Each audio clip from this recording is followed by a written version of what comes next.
پردے کا نفاذ، ایک شرعی فریضہ، ایک سماجی امتحان۔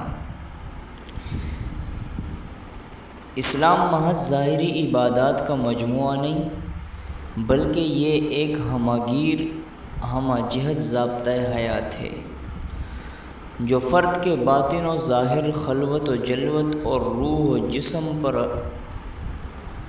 ہر پہلو کو منظم اور مہذب بناتا ہے۔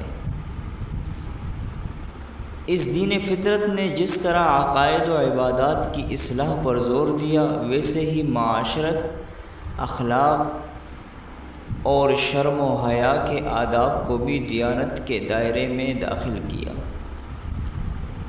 انہی شعائر میں سے ایک نہایت بنیادی اور لازمی شعار شرعی پردہ ہے۔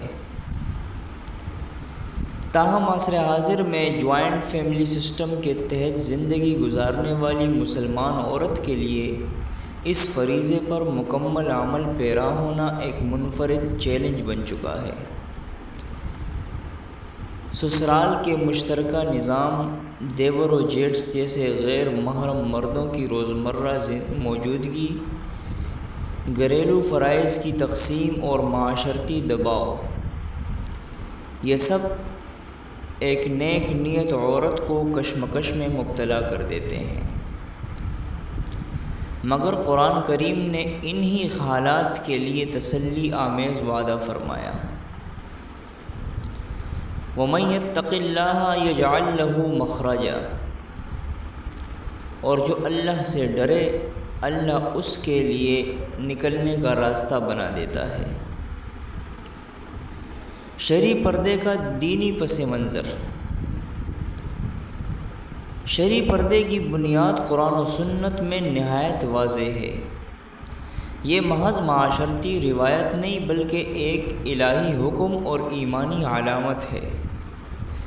قرآن مجید نے مومنات کو جس لہجہ میں پردے کا حکم دیا، وہ کسی بھی تعویل کی گنجائش نہیں چھوڑتا۔ یا ایھا النبی قل لازواجک وبناتک ونساء المؤمنین یدنین علیہن من جلابیبہن، اے نبی اپنی بیویوں، اپنی بیٹیوں اور مومنوں کی عورتوں سے کہہ دو کہ وہ اپنی چادریں اپنے اوپر لٹکا لیا کریں۔ اس آیت کی تفسیر میں مفسرین لکھتے ہیں کہ جلابیب سے مراد ایسی چادر ہے جو سر سے لے کر قدم تک ڈھانک دے، تاکہ عورت کو پہچانا جا سکے اور کوئی اذیت نہ دی جائے۔ یہاں عورت عزت و توقیر کا لباس ہے، قید و زنجیر نہیں۔ قریبی غیر محرم رشتہ دار اور شریعت کی شدت۔ اسلام کی حکمت تشریع کا ایک مظہر یہ ہے کہ وہ فتنہ کے تمام راستوں کو ابتدا ہی سے بند کر دیتا ہے۔ یہی وجہ ہے کہ نبی کریم صلی اللہ علیہ وسلم نے دیور جیسے قریبی غیر محرم کو موت سے تشبیہ دی۔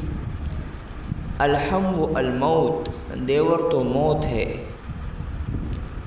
یہ حدیث اپنی اختصار میں ایک کائنات رکھتی ہے۔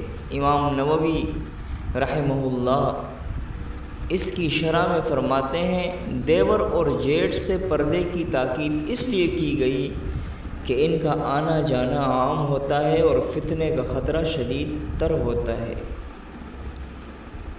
اس فرمان نبوی سے واضح ہے کہ عورت کی قربت کا حق صرف وہی رشتہ دار رکھتے ہیں جو محرم ہو، یعنی جن سے نکاح ہمیشہ کے لیے حرام ہو۔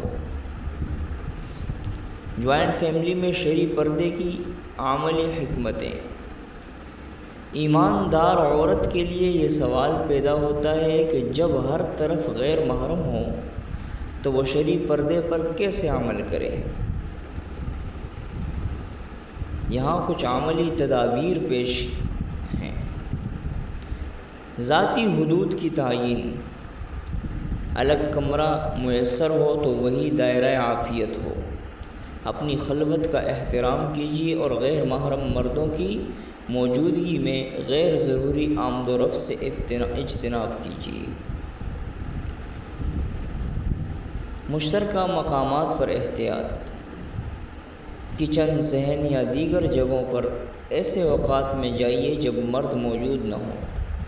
مکمل لباس، چادر یا عبایا اور سر ڈھانپنے کا اہتمام رکھیے۔ گفتگو میں وقار، قرآن کریم عورت کو آواز کے پردے کی تعلیم دیتا ہے۔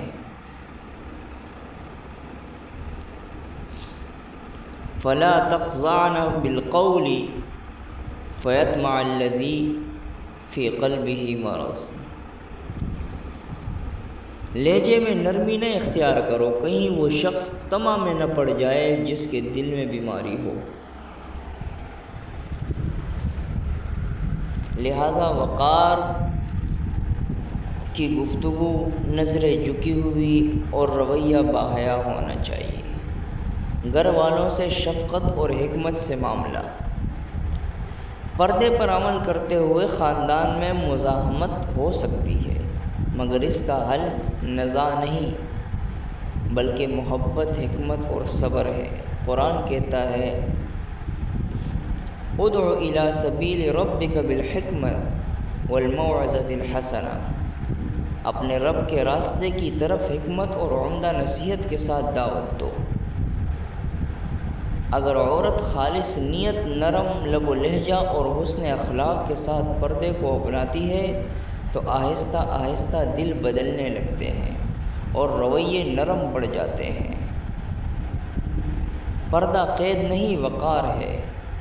پردہ وہی پہچان ہے جو امہات المؤمنین کی تھی، جو فاطمۃ الزہرا رضی اللہ عنہ کی تھی، جو مریم کی عبادت میں شامل تھا۔ پردہ عورت کی عظمت کا ہالہ ہے، اس کے نسوانی وجود کی حفاظت ہے، اس کے روحانی سفر کی سیڑھی ہے۔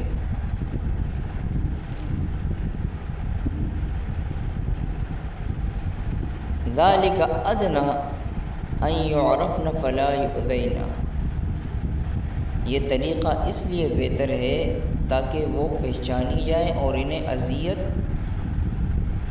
نہ دی جائے۔ یہ چند گزارشات ان بیٹیوں اور بہنوں کے لیے تحفہ ہیں جو پردے کے راستے میں رکاوٹوں کے باوجود اللہ کی رضا کے لیے خود کو سنوارنا چاہتی ہیں۔